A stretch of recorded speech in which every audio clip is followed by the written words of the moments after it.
Hello, I'm Regini Vaidyanathan. A huge manhunt is continuing in the American state of Utah for the killer of the right-wing political activist Charlie Kirk. The FBI has released new footage of the suspect fleeing the scene just moments after the shooting. A black T-shirt with American flag and Converse trainers have been highlighted as distinctive features of the suspect who fatally shot the 31-year-old on Wednesday. Well, the body of Charlie Kirk, who was close to President Trump and part of his inner circle, has been flown back to his home state of Arizona. Well, his family were accompanied by the US Vice President J.D. Vance. Hundreds of law enforcement agents have been combing through the university campus for further evidence, as our correspondent Neda Tawfiq reports from Utah. A new angle of the moment the gunman flees the scene after firing the fatal shot that killed Charlie Kirk. This video, along with new pictures of the suspect taken in a stairwell, have been released as authorities continue to hunt for the killer into a second day. Forensics teams were on the deserted campus combing through the crime scene and the gunman's elevated position on a rooftop. Here, you get a sense of his clear view of the stage where Charlie Kirk was debating a student before he shot him in the neck. Charlie Kirk's body has now been flown back from Utah to his native state of Arizona on Air Force Two. Vice President J.D. Vance accompanied the 31-year-old's family on the journey. President Donald Trump plans to attend Charlie Kirk's funeral. Earlier, speaking to reporters, he urged nonviolence a day after blaming the, quote, radical left for the killing of the right-wing activist. He was an advocate of nonviolence. That's the way I'd like to see people respond. I spoke to Erica, his wife, and we had a long talk, and she's devastated. She is absolutely devastated, as you can imagine.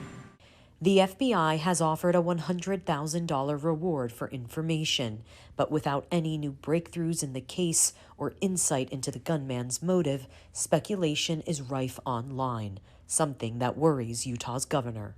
Our adversaries want violence. China, we have bots from Russia, China, all over the world that are trying to instill disinformation and encourage violence. I would encourage you to ignore those, to turn off those streams, and to spend a little more time with our families. At this park in Orem, hundreds have gathered to pay their final respects to Charlie Kirk. He wasn't the only victim. These last few days have been incredibly difficult for the community, and especially the students who witnessed his killing. So this, a moment of unity during tense times. Neda Tawfiq, BBC News in Orem, Utah. Well, the new video footage, which has been released by the FBI, shows the suspect in the killing of Charlie Kirk running across a roof from where that fatal shot was fired before dropping to the ground and crossing a road. Well, as the authorities continue their search, BBC Verify's Nick Beake's been looking at the footage and about what we know so far about how the suspect escaped. New footage released by the FBI shows a figure running across a roof from where Charlie Kirk was shot dead, reaching the edge and then jumping down, apparently carrying a bag, before briskly walking away from the chaos unfolding on campus. The hunt for Charlie Kirk's killer entered a second night. Special agents gathering evidence here at Utah Valley University and elsewhere. So what do we know about the investigation so far? The FBI have released these new, sharper images of someone they're calling a person of interest, but they still haven't given a name. BBC Verify used face search engines to try to identify him from an earlier image to see whether there could be a match online. But even though you can see more of his face, the image is too grainy and the sunglasses make it even more difficult. In the initial chaos after the fatal shooting, an earlier video captured what appears to be a person on a rooftop running away. The FBI says the bullet was fired from this building, the Lucy Center, some 130 meters away from where Charlie Kirk was speaking. The new CCTV appears to show a person heading for this road, called Campus Drive. Investigators say they recovered a weapon, a rifle, over the road. We think it could be in this wooded area here. Beyond the campus, investigators have been working to pick up the killer's trail, but there are clues left behind at the scene. Drone footage shows the campus frozen in time. Here, on the roof of the Lucy Centre, you can see these indentations, highlighted with these orange markers. The FBI have said they found palm prints and footprints. From this elevated spot, it was a clear shot towards Charlie Kirk. Nick Beak, BBC News, in Utah. Well, Charlie Kirk has been credited with helping Donald Trump win the youth vote in the 2024 US presidential election, partly thanks to his engagement in debates and forums. He was one of the most influential and prolific conservative activists and media personalities in America, was also a highly polarising figure. Here's a bit more on who Charlie Kirk was and what he believed, in his own words. My position on abortion is unpopular in my country. I don't want to scare you guys too much. I am in the vast minority of my own political party on this issue. Proudly, because I'm morally correct. I'm on the right side of history. When all the chips are down and when all the biology is settled, it will be very simple and very clear that we have made every excuse in the book to try to eliminate life smaller than us for simply inconveniences. Trump has ordered DEI to be torn down. But I want him to tear it down faster. I want every university told that they're losing all federal dollars immediately if they don't stop racial discrimination. I want the Department of Justice to start auditing every federal contractor to find DEI and shut off contracts immediately wherever we find it. This is a kind of cancer that cannot be phased out. It must be ripped out from the core.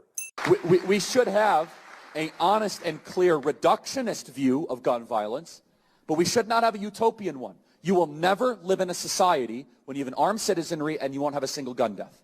That is nonsense. It's drivel. Wow. But I think it's worth it. I think it's worth to have a cost of, unfortunately, some gun deaths every single year so that we can have the Second Amendment to protect our other God-given rights.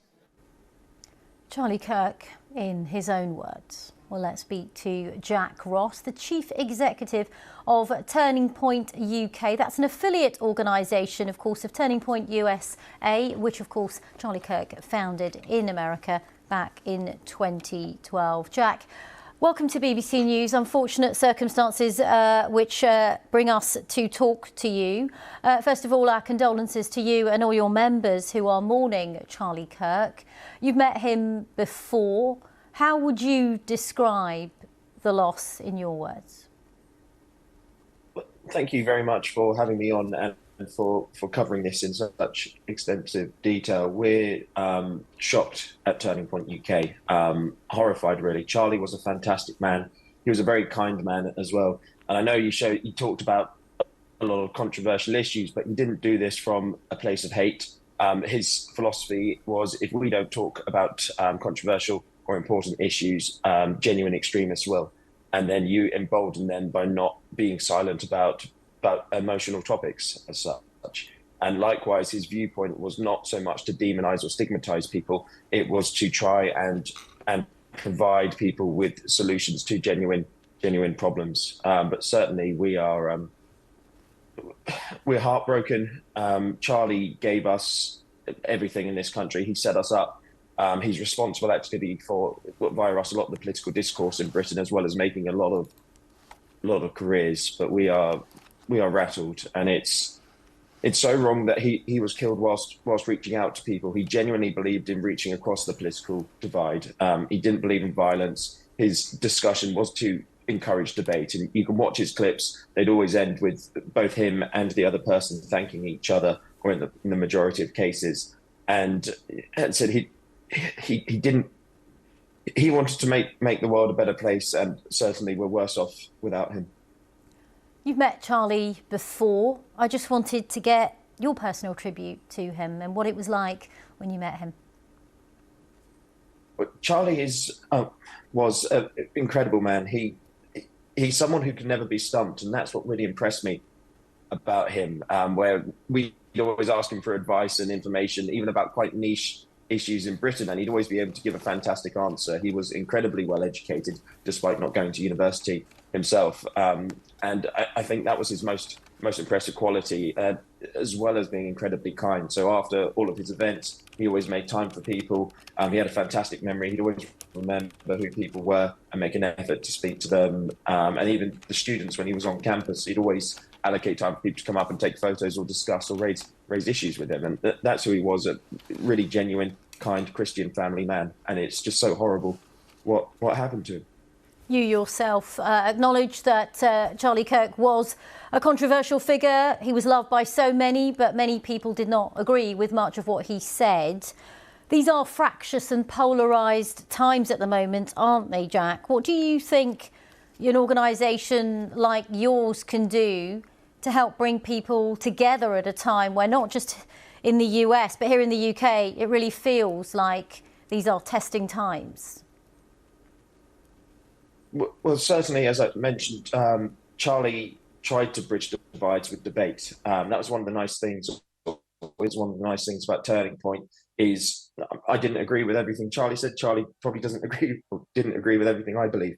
But we could debate, and we'd have that free speech to challenge, debate, and discuss.